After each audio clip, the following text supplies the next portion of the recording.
Today we are going to deconstruct The North Ship, Lesson 9, written by Philip Larkin.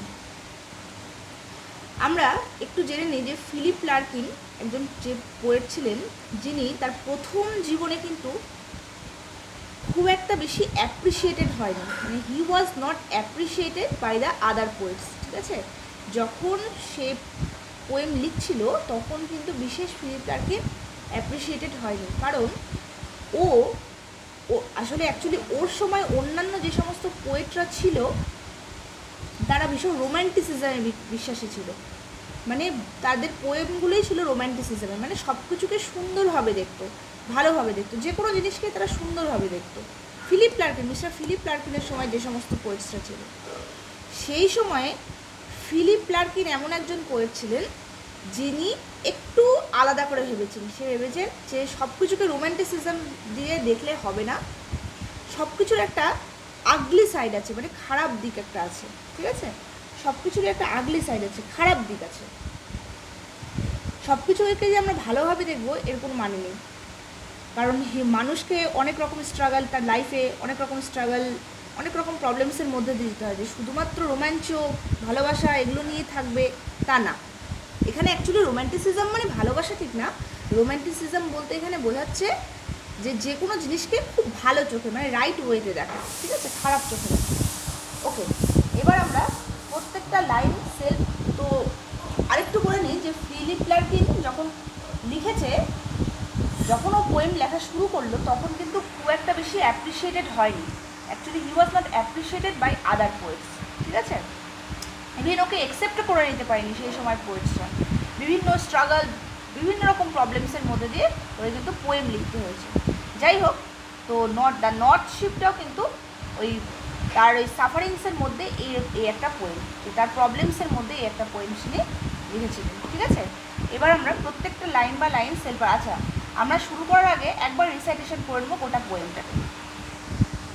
I saw 3 ships go sailing by over the sea, the lifting sea, and the wind rose in the morning sky, and one was rigged for a long journey.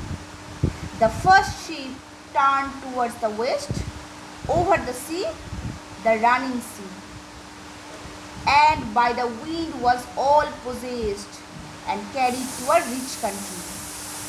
The second turned towards the east, over the sea, the quaking sea, and the wind hunted like a beast to anchor in captivity. Next page চলে যাব। The third ship drove towards the north, over the sea, the darkening sea, but no breath of wind came forth, and the deck shone frostily. The northern sky rose high and black over the proud, unfruitful sea. East and west, the ships came back, happily or unhappily. But the third went wide and far into an unforgiving sea, under a fire-spilling star, and it was rigged for a long journey. ওকে, এবার আমরা প্রত্যেকটা line বা line self অ্যানালাইসিসে এবার যাব। খুব ভালো করে শুনবে। কি বলেছে এখানে poet? I saw 3 ships go sailing by. I বলতে এখানে পোয়েট হিমসেলফ ফিলিপ লার্কিন। আরেকটা জিনিস বলে দিই লাইনটাতে, যে I saw এটা কী লিখেছে, কোন টেন্সে লিখেছে? পাস্ট ইনডিফিনিটে, তাই তো? সিম্পল পাস্টে যখন এইভাবে, এটা অ্যাকচুয়ালি একটা ন্যারেটিভ পোয়েম, যখন সিম্পল পাস্টে এইভাবে শুরু হয় না, তখন অ্যাকচুয়ালি পোয়েট কোনো জিনিস নিজে দেখে কাউকে বলছে, অ্যাজ ইফ যিনি ম্যাটারটা দেখেছে, দেখে ও কাউকে বলছে। এই আইটাকেই পরে দেখবা কীভাবে করে এস্টাবলিশ করেছে শেষে। ঠিক আছে, কিন্তু আর কবিতার মধ্যে কোথাও কিন্তু আই পাবে না, এই প্রথমেই জাস্ট শুরুতেই I means poet himself mister Philip Larkin. I saw 3 ships go sailing by. এটা আর একটা জিনিস আমি একটু শুরু করার আগে আরও কয়েকটা জিনিস বলি, যে প্রত্যেকটা পোয়েমের না দুটো মিনিং হয়। এটা তো আমরা জানি, বাংলা তো আমরা বিভিন্ন বাংলার বিভিন্ন কবিতাতে দুটো মিনিং হয়, একটা ডিনোটেটিভ, একটা ক্যানোটেটিভ। ডিনোটেটিভ মিনিং বলতে সুপারফিশিয়াল মিনিং, মানে সারফেস মিনিং, উপরে যেটা সোজাসুজি আমরা যেটা পড়ছি সেটা মিনিং, মানে যেটা বলতে চেয়েছি সেটার মানে। আর একটা হয় ক্যানোটেটিভ মিনিং, মানে ডিপ মিনিং, ঠিক আছে? বেশিরভাগ ক্ষেত্রে কিন্তু পোয়েমগুলো দেখবে অ্যাজ আ, যে কোনো সমুদ্র হোক বা কোনো পাখি হোক, তার সাথে দেখবে পোয়েট হয়তো নিজেকে বর্ণনা করছে বা অন্য কোনো হিউম্যান বিং বা কোনো মানুষের সাথে তুলনা করছে, ঠিক আছে? একটা নন লিভিং থিংসের সাথে একবার লিভিং থিংসের তুলনা, এরকমই হয় মানুষের সাথে তুলনা। সুতরাং প্রত্যেকটা কবিতারই, বেশিরভাগ কবিতারই থাকে দুটো মিনিং থাকে, একটা ডিনোটেটিভ, একটা ক্যানোটেটিভ। ডিনোটেটিভ বলতে সুপারফিশিয়াল মিনিং, আর ক্যানোটেটিভ বলতে ডিপ মিনিং, ইনার মিনিং, যেটা কবিতার মধ্যে বলেনি, আমাদেরকে বুঝে নিতে হবে। ঠিক আছে, এবার শুরু করি। I saw 3 ships go sailing by। আমি কি দেখছি? 3টে শিপ সেলিং করছে, মানে বয়ে যাচ্ছে, 3টে জাহাজ, go sailing by. Over the sea the lifting sea. সমুদ্রের উপর দিয়ে দ্য লিফটিং সি। এই লিফটিং সি কথাটার মানে বুঝবার, দ্য লিফটিং সি বলতে জাহাজ যে সমুদ্রটা দিয়ে যাচ্ছে সেই সময় পরিবেশটা, এখানে পরিবেশের সম্বন্ধে বলছে, সেই সময় এনভায়রনমেন্টটা খুব ভালো ছিল, মানে সমুদ্রটা খুব ভালোভাবে লিফট করছিল, ঠিক আছে? খুব পরিবেশটা ভীষণ অনুকূল ছিল, সমুদ্রের দিকে ছিল, ঠিক আছে? The environment is on the side of the sea, ঠিক আছে? শিপের সাইডে ছিল সেই এনভায়রনমেন্টটা, সেই পরিবেশটা একদম অনুকূল পরিবেশ ছিল, শিপ যাওয়ার মতো, মানে জাহাজটা যাওয়ার মতো অনুকূল পরিবেশ ছিল, the lifting ship. And the wind rose in the morning sky, and one was rigged for a long journey। কথাটার মানে বোঝো, and the wind rose in the morning sky। এখানে মর্নিং স্কাই বলতে সকালের আকাশ তো বটেই, কিন্তু এই সকালের আকাশ বলতে এখানে আরেকটু বুঝিয়েছে, এখানে পজিটিভিটি, মানে ধরে নাও একটা সিনোনিমস দিয়ে বুঝিয়েছে, সিমিলার মিনিং, মানে এটারই আরেকটা মানে দিয়ে বুঝিয়েছে। এখানে মর্নিং স্কাই বলতে পজিটিভিটি, ঠিক আছে? কোনো রকম নেগেটিভ কিছু থাকবে না, বা কোনো রকম অন্ধকার দিক কোনো কিছু থাকবে না, ঠিক আছে? পজিটিভিটি বুঝিয়েছে। তো and the wind rose in the morning sky. বাতাস বইছে খুব অনুকূলভাবে, খুব ভালোভাবে, মানে পরিষ্কার আকাশে। মর্নিং স্কাই বলতে এখানে সকালের আকাশের থেকে বোঝাচ্ছে এখানে পরিষ্কার আকাশ, যেখানে কোনো রকম প্রতিকূল পরিবেশ ছিল না। And the wind rose in the morning sky and one was rigged for a long journey. দেখো, ওয়ান ওয়াজ রিগড মানে ওই 3টে জাহাজের মধ্যে একটা জাহাজ, সবগুলো নয় কিন্তু, বাকি দুটো নয়, 3টে জাহাজের মধ্যে একটা জাহাজ লং জার্নির জন্য তৈরি হয়েছিল, মানে খুব ভালোভাবে শক্তপোক্তভাবে তৈরি করা হয়েছিল, ঠিক আছে? Rigged for a long journey. Rigged বলতে মানে ভালোভাবে, ওয়েলভাবে প্রিপেয়ার করা হয়েছিল, শক্ত পাটাতন, পাল ঠাল খুব শক্তপোক্তভাবে পালগুলো তৈরি করা হয়েছিল, ওয়েল ডেকোরেটেড করে লং জার্নির জন্য তৈরি হয়েছিল। হয়ে গেল, তাহলে আমাদের কী হলো? এটুকু ফার্স্ট স্ট্যান্ডার্ড হয়ে গেল। এবার আমরা সেকেন্ড স্ট্যান্ডার্ডে আসি। আচ্ছা, এই দেখবে এই কবিতাটায় না প্রত্যেকটা স্ট্যান্ডার্ডে দেখবে এ লাইনের সাথে বি লাইন, ঠিক আছে?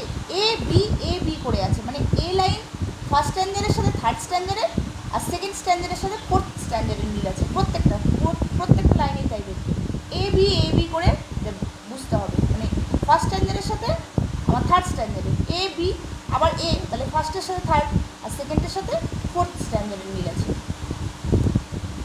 অ্যান্ড তারপর নেক্সট প্যারাতে চলে আসি। The first ship turn towards the west over the sea, the running sea, and by the wind was all possessed. কথাটার মানে বোঝো, the first ship turn towards the west. প্রথম যে শিপটা ছিল সেটা কিসের দিকে গেল? পশ্চিমের দিকে, টুয়ার্ডস দ্য ওয়েস্ট। প্রথম যে শিপটা সেটা কোথায় গেল? ওয়েস্টের দিকে গেল। Over the sea, the running sea. Over the sea বলতে সমুদ্রের উপর দিয়ে যাচ্ছে প্রথম শিপটা, পশ্চিমের দিকে সমুদ্রের উপর দিয়ে যাচ্ছে। দ্য রানিং সি কথাটার মানে বোঝো, রানিং সি, এখানে একটা জিনিস হয়েছে, সি কি কখনো দৌড়াতে পারে? এখানেও বোঝো, এখানেও কবি কীভাবে করে একটা সিমিলার মিনিং ব্যবহার করেছে। রানিং সি কিন্তু কখনো দৌড়াতে পারে না, তার মানে কি সি দৌড়াতে কে পারে? হিউম্যান পারে। যখন একটা নন লিভিং থিংসের সাথে লিভিং থিংসের তুলনা হবে সেটাকে বলে পার্সনিফিকেশন। মনে রাখবে, কী বলে? পার্সনিফিকেশন। মানে রানিং মানুষ দৌড়ায়, সমুদ্র তো আর দৌড়ায় না। দ্য রানিং সি, তো এখানে রানিং সি বলতে সমুদ্রটা মানে ওই সময় পরিবেশটা খুবই ভালো ছিল, পরিষ্কার আকাশ, কোনো রকম প্রবলেমস, জাহাজ যেতে কোনো রকম প্রবলেম হচ্ছিল না, ঠিক আছে।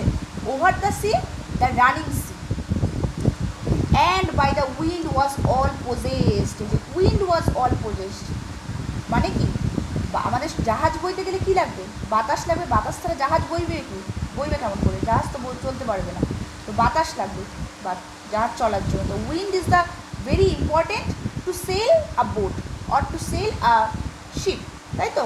তো wind is necessary to sail, for sailing wind is necessary.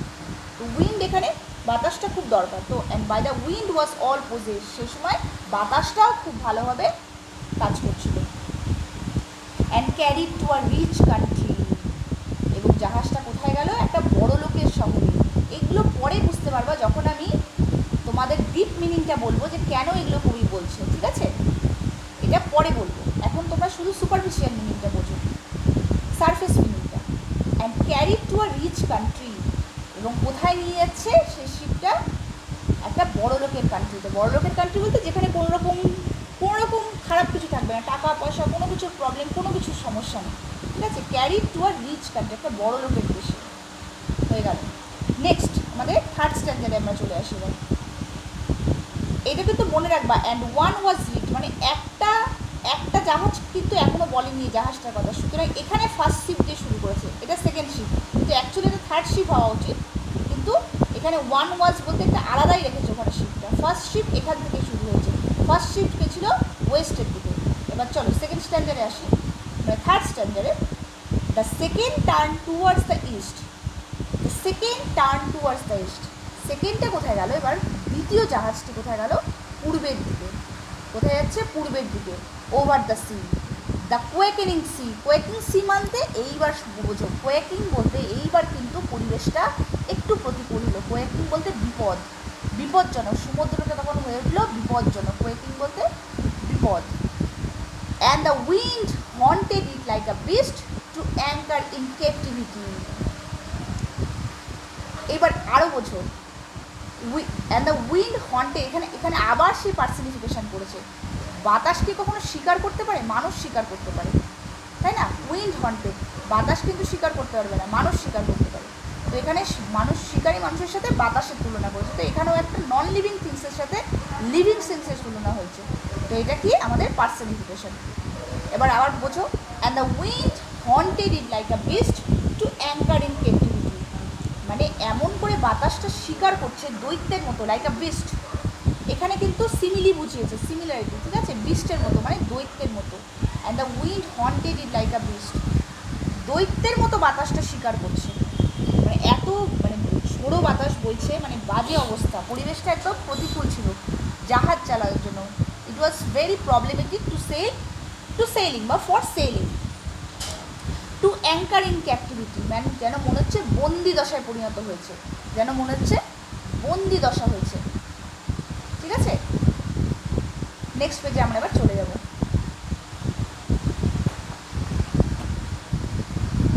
The third ship drove towards the north. এইবার দেখো থার্ড শিপ মানে তৃতীয় জাহাজটা বলছে, মানে কি তিনটে জাহাজ তো ছিলই, দুটো জাহাজের কথা অলরেডি বলে দিয়েছি আমরা। ফার্স্ট শিপটা কোথায় গেছিলো, ওয়েস্টের দিকে, সেকেন্ড শিপটা কোথায় গেল, ইস্টের দিকে, তাই তো। থার্ড শিপ মানে আমাদের কবিতার নাম, পোয়েমের নামটা নর্থ শিপ। থার্ড শিপ বলতে এখানে নর্থ শিপের কথা বলেছে, ওই যেটা আমরা একটু আগে বললাম, অ্যান্ড ওয়ান ওয়াজ রিড, ওই ওয়ানটাই হচ্ছে এই থার্ড শিপটা, মানেই নর্থ শিপ। কবি এখানে নর্থ শিফটের কথা বলেছে, ঠিক আছে। The third ship drove towards the north, কোথায় দিকে যাচ্ছে, over the sea, the darkening sea, but no breath of wind came forth and the take shone frostily. কথাটার মানে বোঝো এবার। The third ship drove towards the north over the sea, the darkening sea, তৃতীয় জাহাজটা কোথায় যাচ্ছে, উত্তরের দিকে যাচ্ছে, তাই তো। The darkening sea, darkening sea বলতে এখানে দেখো একই জিনিস বলেছে, আগে একবার প্রথম স্ট্যান্ডার্ডে কী বলছিল, লিফটিং সি, একই জিনিস দেখো সিমিলার হবে, একবার সিটাকে একবারে সাথে তুলনা করেছে, ঠিক আছে। কম্পেয়ারটা একটা ওয়ার্ডের সাথে কম্পেয়ার করেছে। এটা কিসের সাথে কম্পেয়ার করেছে, দ্য ডার্কেনিং সি মানে অন্ধকার, মানে কিছু দেখা যাচ্ছে না, মানে সেলিং করাই যাবে না, ঠিক আছে। It was not the proper weather to sail, ঠিক আছে, প্রপার ওয়েদার ছিল না সেলিং করার জন্য। Over the sea the darkening sea, অন্ধকার ছিল সমুদ্রটা, মানে শিপ চালানোর মতো প্রপার ওয়েদার ছিল না। ডার্কেনিং সি বলতে এখানে শিপ চালার মতো প্রপার ওয়েদার ছিল না। But no breath of wind came forth, মানে কি নিঃশ্বাস নেওয়ার মতনও বাতাস ছিল না। বাতাস না থাকলে কি আর কিসে চলবে, শিপ কি আর চলতে পারবে? আর তো মুভই করতে পারবে না শিপ, ওটাই বলছে। বাতাস, নিঃশ্বাস নেওয়ার মতনও বাতাস সেই সময় ছিল না। অ্যান্ড দ্য ডেক্স শোন ফ্রস্টিলি, ওই যে পাটাতনগুলো থাকে, যে ডেক্স বলতে এখানে পাটাতন, জাহাজের যে পাটাতনগুলো থাকে ওগুলো শোন চকচক করছে না। ফ্রস্টিলি বলতে আনফ্রেন্ডলি, মানে আনপ্লিজেন্টলি এখানে বুঝিয়েছে, মানে খুব একটা ভালো লাগছিল না দেখতে, ঠিক আছে। শোন ফ্রস্টিলি বলতে মানে পাটাতনগুলো চকচক করছিল না সেইভাবে, ফ্রেন্ডলি ছিল, ঠিক আছে। এবার নেক্সট প্যারা চলে আসি। The northern sky rose high and black over the proud, unfruitful sea. East and west, the ships came back happily or unhappily. কথাটার মানে বোঝো। দ্য নর্দার্ন স্কাই, এই থার্ড স্ট্যান্ডার থেকে এটা টেনেছে কিন্তু। নর্থ শিপটা যে গেছে ওই নর্দার্ন স্কাইয়ের কথাই বলেছে, নর্থের দিকে গেছে, দ্য থার্ড শিপটা ওই নর্থের দিকে গেছে, ওই নর্থটাকেই বলছে দ্য নর্দার্ন স্কাই, মানে আগের স্ট্যান্ডার থেকে টেনেছে এইদিকে। The northern sky rose high and black, উত্তরের কী ছিল, আকাশটা পুরো কালো মেঘে ঢাকা ছিল। হাই অ্যান্ড ব্ল্যাক বলতে এখানে পুরো মেঘে ঢাকা ছিল, কবি এখানে মেঘে ঢাকার কথা বলে, কালো হয়েছিল পুরো। Over the proud unfruitful sea, east and west ships came back happily or unhappily. কী বলছে এবার দেখো, আবার সে বলছে, এখানে তো হয়ে গেল the northern sky rose high and black over the proud unfruitful sea, মানে আনফ্রুটফুল মানে কি, সমুদ্রটা প্রাউড গর্বিত ছিল কিন্তু জাহাজ চলার মতো ছিল না, ফ্রুটফুল ছিল না, আনফ্রুটফুল ছিল, ঠিক আছে।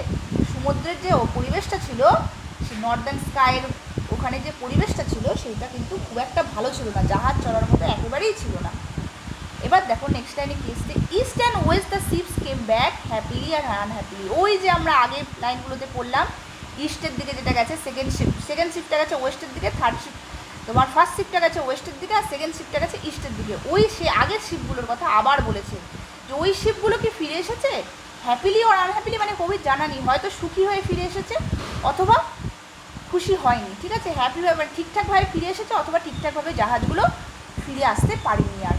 East and west the ships came back happily or unhappily, but the third went wide and far into an unforgiving sea under a fire spilling star and it was rigged for a long journey. কথাটার মানে বোঝো, but the third went wide and fire, মানে কি এই third শিপটার কথা বলছে, মানেই north শিপটার কথা বলছে। এই নর্থ শিপটা কিন্তু ফিরে যাওয়ার জন্য বেরোয়নি, মুভ করেনি, ঠিক আছে। এটা কত দূর যাবে, ওয়াইড অ্যান্ড ফার, যতই ঘন হোক অনেক দূর যাবে, এবং ওয়াইড বলতে এখানে বিস্তৃত অঞ্চল যাবে, আর ফার বলতে অনেক দূরে যাবে। এটা কোনো রকম প্রবলেমস হলেই যে ফিরে চলে আসবে তা না, এই থার্ড শিপ কিন্তু মুভ করা, ফিরে আসার জন্য কিন্তু বেরোয়নি। Into an unforgiving sea, unforgiving sea বলতে সিয়ের অবস্থা যতটাই মানে প্রবলভাবে প্রতিকূল থাকলেও এই শিপটা কিন্তু ফিরে আর যাবে না। Under a fire spilling star, spilling star বলতে দেখো স্টার কিন্তু পজিটিভিটি, ঠিক আছে, নেগেটিভ থটস কিন্তু দেয় না স্টার কিন্তু সবসময় দেখবে যে কোনো কবিতার মধ্যে স্টার মানে পজিটিভিটি দেয়, সবসময় স্টার কথাটার মানে দিয়ে পজিটিভিটি দেয়, কিন্তু এখানে ফায়ার স্পাইলিং স্টার বলে এটাকে স্টারটাকে নেগেটিভ করে দিয়েছে। আন্ডার আ ফায়ার মানে অগ্নিগর্ভ পরিস্থিতি, ঠিক আছে, মানে জ্বলসে দিবে, ভস্য করে দিবে এরকম তারারা, ঠিক আছে। এখানে তারাটাকে একদম স্টারটাকে ফায়ার দিয়ে নেগেটিভে নিয়ে চলে নেগেটিভ থটস দিয়েছে, ঠিক আছে, নেগেটিভ কনটেক্সট দিয়েছে। তো under a fire spilling star এরকম মানে লোড হবে না, and it was rigged for a long journey, এবং এটা তৈরি হয়েছে কিসের জন্য, অনেক দূর যাওয়ার জন্য, এবং এটা তৈরি হয়েছে অনেক দূর যাওয়ার জন্য। And it was rigged for a long journey, যতই ওকে তারারা ভস্য করে দিই, ঠিক আছে, যতই তারারা ওকে ভস্য করে দিক এটা কিন্তু অনেক দূর যাবে। বহু দূর যাবে। ঠিক আছে, এই তো গেল আমাদের, আমরা যে এতক্ষণ পড়লাম এটা আমাদের গেল নট শিপটা গেল পুরো সুপারফিশিয়াল মিনিংটা। ঠিক আছে, এবার আমি তোমাদেরকে একটু বলে দিই যে কবি অ্যাকচুয়ালি এখানে কি বলতে চেয়েছে গোটা কবিতাটার মধ্যে। ঠিক আছে, কবি এখানে বলতে চেয়েছে, আমি তোমাদের প্রথমেই বলেছিলাম যে কবি এখানে কিন্তু একটা বলেছিলাম মিনিং থাকে, সেটা হচ্ছে ডিনোটেটিভ ক্যানোটেটিভ। ঠিক আছে, ডিনোটেটিভটা তো আমার হয়ে গেল সুপারফিশিয়াল, কিন্তু ক্যানোটেটিভ মিনিংটা হচ্ছে ডিপ মিনিং। ডিপ মিনিং এখানে কবি কার সাথে তুলনা করেছে? একটা হিউম্যান বিংয়ের সাথে তুলনা করেছে। ঠিক আছে, তো সেটাই বলছে এখানে সি, অ্যাকচুয়ালি এখানে সেলিংটা হচ্ছে কবি, সিটা হচ্ছে কবি হিউম্যানের সাথে, আর সেলিংটা হচ্ছে হিউম্যান লাইফের সাথে তুলনা করেছে। ঠিক আছে, সি বলতে হিউম্যান আর সেলিং হচ্ছে হিউম্যান লাইফ। তো সেটাই বলছে প্রথম স্ট্যান্ডার্ডে কবি বলছে যে একটা মানুষের কাছে, একটা হিউম্যান কাছে, হিউম্যানটা যদি ফুল স্যাটিসফাইড হয়, তার কাছে যদি ওয়েল মানি থাকে, ঠিক আছে, পুরো ভালোভাবে খুব মানি, টাকা পয়সা, সমস্ত সম্পত্তি, সমস্ত অ্যানসেস্ট্রাল ট্রেজার থাকে, তাহলেই যে কোনো রকম প্রবলেমস হবে না তা না।